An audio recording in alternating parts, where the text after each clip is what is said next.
So hello everyone, সকলকে জানাই good morning. আজকে গুরু পূর্ণিমা, গুরুর চরণে শত কোটি প্রণাম জানিয়ে আজকের দিনটা শুরু করি। প্রত্যেক দিনকার মতন আমার সকালে স্নান টান কমপ্লিট হয়ে গেছে আর পুজোও হয়ে গেছে। আজকের পুজোটা তোমাদের সাথে শেয়ার করা হলো না, আজকে পূর্ণিমার পুজো ছিল, একটু সময় সাপেক্ষর ব্যাপার ছিল, তাই ভিডিও করা হয়নি। এখানে ছেলের জন্য দুধ আর বিস্কিট দিচ্ছি, আর আমি খাবো কিছু ড্রাই ফ্রুট। আজকে যেহেতু গুরু পূর্ণিমা, তাই আজকে ভাতটা স্কিপ করে যাব। ভাতের পরিবর্তে দেখি কি রান্না করা যেতে পারে, তো এখনই রান্নার ব্যবস্থা করব।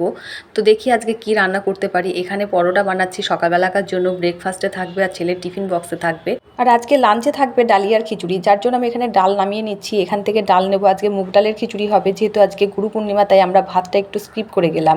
তোমরা ভাবছো এগুলো কি? এগুলো ডালের মধ্যে নিম পাতা দেওয়া রয়েছে গাইজ। এখানে আমার 5 কিলো মতন ডাল ছিল, মুগ ডাল। তো মুগ ডালের মধ্যে যদি পোকা নিয়ে নেয় ডালটা নষ্ট হয়ে যাবে, যে কারণে নিম পাতা দিয়ে রেখেছি। শুধু মুগ ডালে নয়, আমার সমস্ত রকমের ডাল, মুসুর ডাল, মটর ডাল, যা যা ডাল আছে ঘরে, সব ডালের মধ্যে আমি নিম পাতা ফেলে রাখি, এমনকি চালের ড্রামেও ফেলে রাখি, তাতে পোকা নেয় না। চাইলে তোমরা এই টিপসটা ব্যবহার করতে পারো। তো চলো এখন ডালিয়ার খিচুড়ি বসাবো বিভিন্ন রকমের সবজি দিয়ে। তো সবজির পরিমাণ যাই হোক না কেন, লঙ্কার পরিমাণ একটু বেশিই থাকে, আমার একটু ঝাল ঝাল পছন্দ করি। তো চলো এখানে খিচুড়িটা বসিয়ে দিয়েছি। আর দুপুরবেলায় খিচুড়ির সাথে এখানে থাকবে বেগুনি। তো সরি, এটা বেগুনি নয়, এটা কুমড়ো দিয়ে বানাচ্ছি। আমার ছেলে যেহেতু বেগুনে অ্যালার্জি, তাই বেগুনটা আমরা স্কিপ করে যাই। এখানে কুমড়ো দিয়ে বানাচ্ছে, নামটা আমি ঠিক জানি না, তোমরা যে যার মতো নাম বসিয়ে দিও কেমন। শুধু যে এরকম বেগুনি হচ্ছে এমনটা নয়, সাথে রয়েছে পটল ভাজা আর গরম গরম পাঁপড় ভাজা। তোমরা চাইলে বাড়িতে বানিয়ে খেতে পারো গাইজ, কেন কি আমি ভিডিওর মাধ্যমে তোমাদেরকে খাওয়াতে পারবো না।